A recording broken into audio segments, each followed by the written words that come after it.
Hi everyone, it's Colin here. We're carrying on our study in Mark, and we're going to be looking at chapter 6 today. We've seen in the last few chapters how Jesus has started his ministry and has built a name for himself. He's made quite a stir. Well, now he's come home to his hometown of Nazareth, where he takes the opportunity on the Saturday to go to the synagogue in the Sabbath celebrations, and he basically starts teaching. He's given the opportunity to have a few words. Obviously, people have heard about Jesus and they want to hear what he has to say. And they're pretty impressed by how he speaks and the authority he has when he starts bringing scriptures and explaining them and speaking with real authority. And they're a bit puzzled by that because this is Jesus. I mean, they know him. We know his family. He's got 4 brothers and a few sisters still in the area, and they're nothing special. Where does he get all this training from? He didn't go to university. They're just normal people. Where did he get all this wisdom and authority from? And he's speaking real words of challenge to us, and they don't seem to like that. In fact, they start recognizing that he's asking them to believe in him. And they think, well, no, he's just Jesus. He's nothing special. What does he do? So he decides to go on the road again. He sends out his disciples. He makes sure that they're prepared by saying to them, look, not everyone's going to listen. Not everyone's going to be a believer.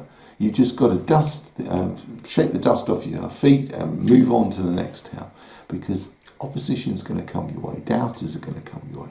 In fact, the opposition can be so great that Mark starts talking about King Herod and his reaction when he starts hearing about Jesus and the stir he's making. He says, well, who's this guy? Sounds like John. And I know John's dead because I beheaded him. Has he come back to life? No. Is he an Old Testament prophet? Is he someone that's come back from the past? No. Well, he's some sort of new prophet. Do we have to pay him any attention? What's it all about? And more importantly, is he going to cause any trouble? Because authorities do not like troublemakers. Anyone who rocks the boat or shakes the apple cart. No, this is not what they want. How are they going to handle it? What do they think of this bloke Jesus? Mark really wants us to think about who this Jesus is. Is he an Old Testament prophet, or is he someone that they've got to pay attention to and believe in?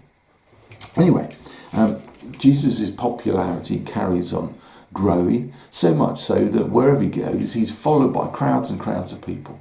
And so to get away from everybody, Jesus hops into a boat. Some of his disciples are fishermen, so they know how to handle a boat, and they sail across the Lake of Galilee just to get away from everyone. Only problem is, a lake, no matter how big it is landlocked. So therefore the crowds can just go around the shore until they catch up with you. And that's exactly what happens. The crowds catch up with Jesus when they land. And what is he going to do? Well, Jesus' response is interesting here. He decides to teach, to not say, oh, it's my day off, leave me alone. No, he wants to engage with people. He's got a real heart for people.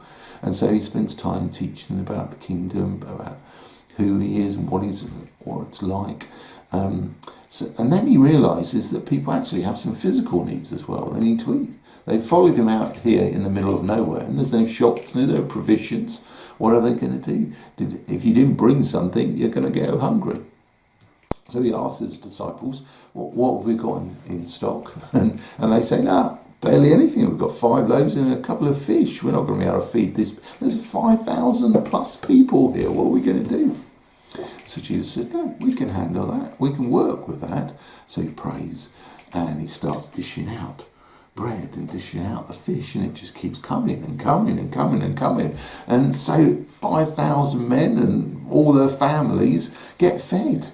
Amazing, total, mind-blowing situation. This is Jesus, the worker of miracles.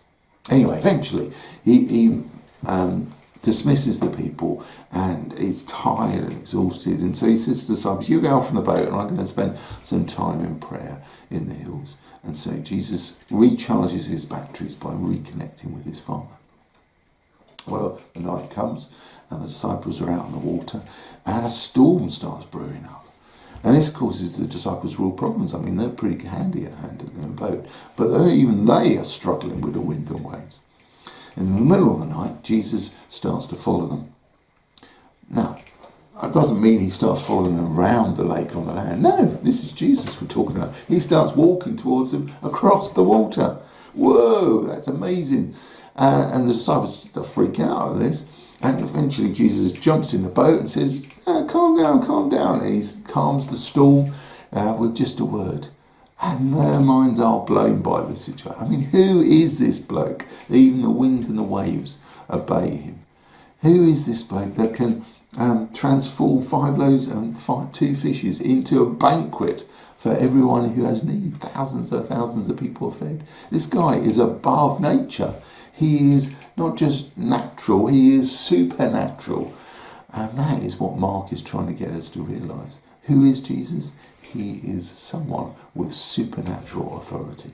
And we're going to look more of that